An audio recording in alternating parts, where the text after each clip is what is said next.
Hey there, ready for a deep dive into something hilarious and philosophical. Sounds intriguing.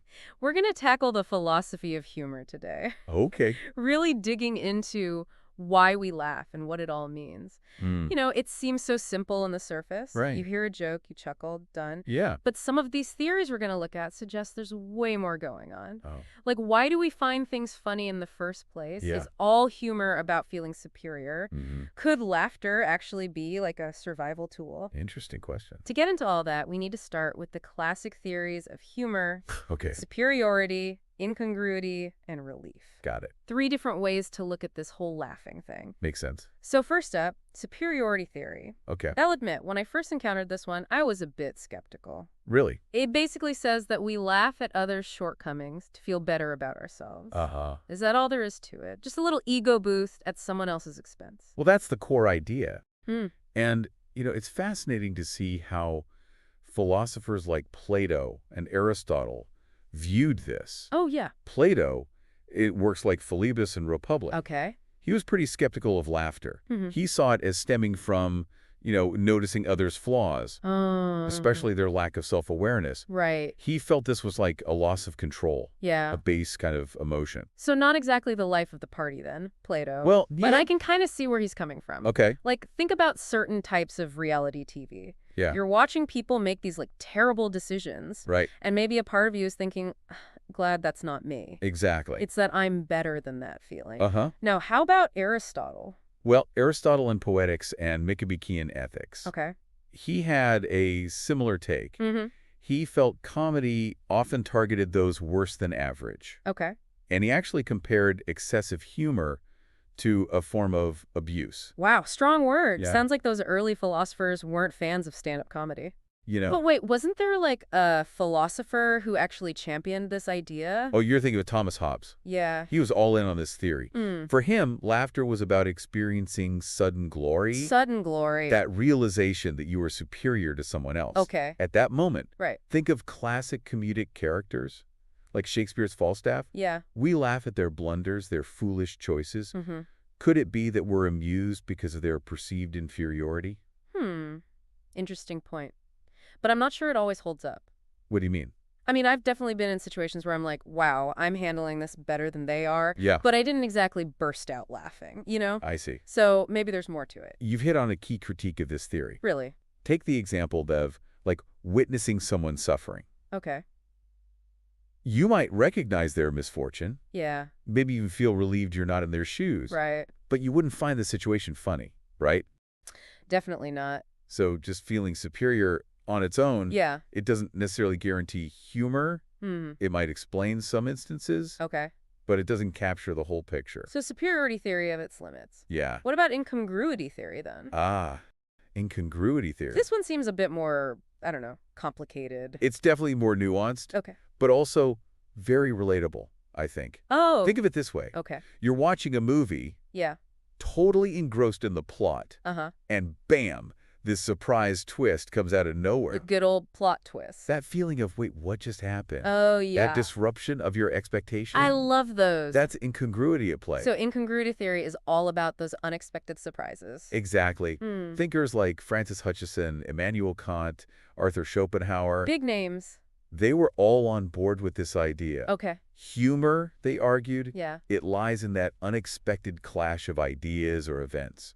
Like the universe is playing a joke on us. You could say that. In fact, Hutcheson once gave this amusing explanation for why a pistol misfired. Okay. Instead of just saying it was rusty, Yeah. he imagined the Greek goddess Pallas intervening, Wow. like some divine prank. That's a pretty creative explanation for a gun malfunction. Right. And I see how that twist would make it funny. Exactly. So it's not just random absurdity then. No. It's that element of surprise. Uh-huh. And there's actually research to back this up. Oh. Richard Weissman. Okay. He studied all these joke archetypes. Yeah. And he found that most of them rely on some kind of incongruity between what we expect and what actually happens. Interesting. So it's the wait, what factor that really tickles our funny bone. Yeah.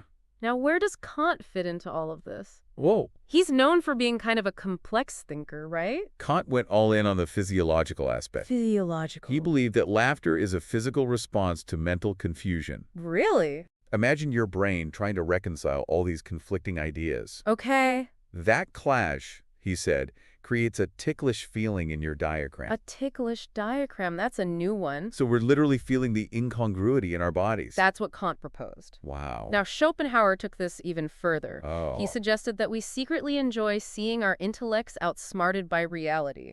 Like we build up all these ideas of how things should be. Yeah. And then life throws a curveball. Right. And a part of us secretly finds it hilarious. It's like we're all closet rebels who love being proven wrong. Exactly. To see that. There's something delightful about having our expectations shattered, right? For sure. Especially if it's done in a clever or unexpected way. Yeah. But just like the superiority theory, incongruity theory has its limitations too. How so? Well, not all incongruities are funny. Imagine you show up to a dinner party and there's, a corpse at the table. Oh, wow. That's definitely incongruous. Yeah. But I don't think anyone's going to be laughing. Right. So maybe there's another piece of the puzzle here, another theory that explains those times when surprise alone just isn't enough. Like what? Well, there's one more classic theory we need to explore. Okay. Relief theory. Relief theory. What's that all about? Well, it's all about that feeling of release. Release? Yeah. Like a pressure valve letting off steam. Okay. It's not so much about the joke itself, but that feeling you get, the release. I think I get that. Like you're in a stressful situation and then something totally random happens, kind of breaks the tension, and you just start laughing. Exactly. Even if it's not really funny, It's not about the content. Herbert Spencer. Right. He was a big proponent of relief theory. He used this example. Imagine a goat. A goat. Yeah. Wandering onto the stage during a play. Okay. A serious play. I can picture. The audience just bursts out laughing. Because of a goat. Not because the goat itself is funny. Yeah. But that sudden shift from drama to, well, absurdity. Right. It triggers that release. It's like all that tension has to go somewhere. Exactly. Laughter is the escape valve. Now, Freud took this even further. Oh, yeah. Freud and his theories. He distinguished between humor and the comic. Okay. He said humor. Yeah. It's a way to deflect those negative emotions. So using humor to cope. Exactly. Like finding a way to laugh even when things are tough. Precisely. He even suggested that all humor might be a form of gallows humor. Gallows humor. Finding a way to laugh in the face of, well, anything. Even when the situation itself is not funny at all. Right. It's fascinating that humor can be both pleasurable and a way to cope. It's a versatile tool. For sure. And thinking about it from an evolutionary perspective, this ability to laugh, relieve stress, bond with others, it might have been crucial for survival. Really? Survival of the funniest? You could say that, imagine early humans facing all these challenges. Right. Those who could laugh together, relieve tension, they'd be more likely to cooperate. Right. Makes sense. Overcome obstacles. So a good sense of humor helped them thrive. It's possible. I wonder if it's like hardwired into us then. That's a great question. An evolutionary advantage. I get to ponder. But let's shift gears a bit. Okay. We've been talking about these classic theories. Yeah. But there are some more modern thinkers who have some really interesting ideas about humor. Oh. People who built upon these foundations. Like who? Well, one is Henri Bergson. Henri Bergson. He offered a new take on superiority theory. A new take? Yeah, focusing on the social function of laughter. Okay. So it's not just about feeling superior to an individual, but how laughter can actually shape behavior within a group. So we're not just laughing at someone. Right. But for a larger purpose. Exactly. Like social feedback? Yeah, like a subtle nudge from society. Interesting. Bergson said we often laugh at people who display mechanical inelasticity. Mechanical inelasticity. It's a fancy way of saying what? Being rigid, inflexible. Oh, okay. Like unable to adapt to new situations. Got it. And laughter is a way to encourage them to loosen up. To be more adaptable. Exactly. It's like society saying, lighten up a bit. You'll be happier and we'll all get along better. Right. Almost like laughter is a social glue. Shaping behavior for the good of the group. I like that. And this idea of cognitive flexibility. Yeah. It's central to John Morial's theory, too. John Morial. He refined the incongruity theory. Okay. He focused on the enjoyment we get from pleasant cognitive shifts. Pleasant cognitive shift. Those moments when our expectations are disrupted. Like a good plot twist. Exactly. But it has to be a pleasant disruption, something that leads to a positive shift in our thinking. Like, I didn't see that coming, but I like it. Exactly. Why are kids so easily amused? Because everything is new to them. Everything is a surprise. Right. And Morial connected this back to evolution, too. Oh, really? He saw this love of cognitive play as a way to develop adaptability. Makes sense. We become more resilient. Through humor. It's like mental exercise. The more we play with ideas, the more adaptable we become. Exactly. But we're not done yet. Oh. There's another interesting theory. Tell me about it. It's Ted Cohen's double aspect theory. Double aspect. He links humor to feelings of both power and powerlessness. Wait, both? Yeah, sounds like a contradiction. It does. But think about it. Okay. Sometimes a humorous situation makes you feel powerful. How so? Like you tell a joke, everyone laughs. Right. Or you outsmart someone with a witty comeback. That feeling of intellectual triumph. Exactly. But other times, humor comes from feeling powerless. Really? Like accepting the absurdity of it all. Okay.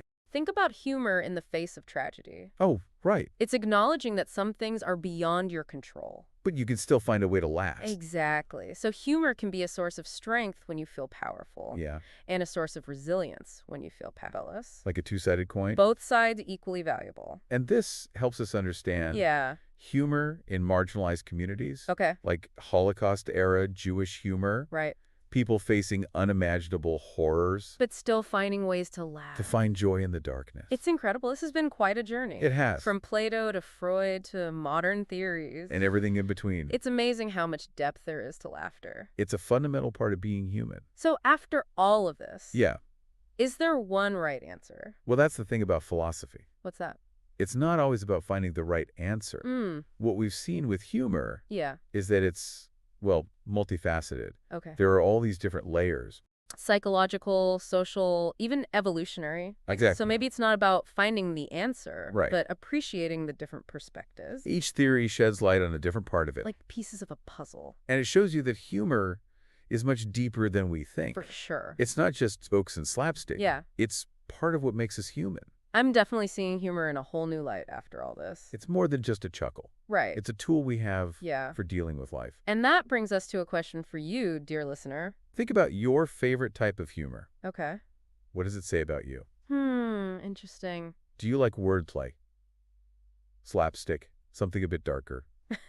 Our humor preferences can tell us a lot about ourselves. Maybe by understanding why we laugh, we Yeah. understand ourselves a little better, too. That's a great point. And maybe this will inspire you to explore humor even more. There's so much out there, from ancient philosophers to modern comedians. A whole universe of laughter. Well, I think it's time to wrap up our exploration. It's been fun.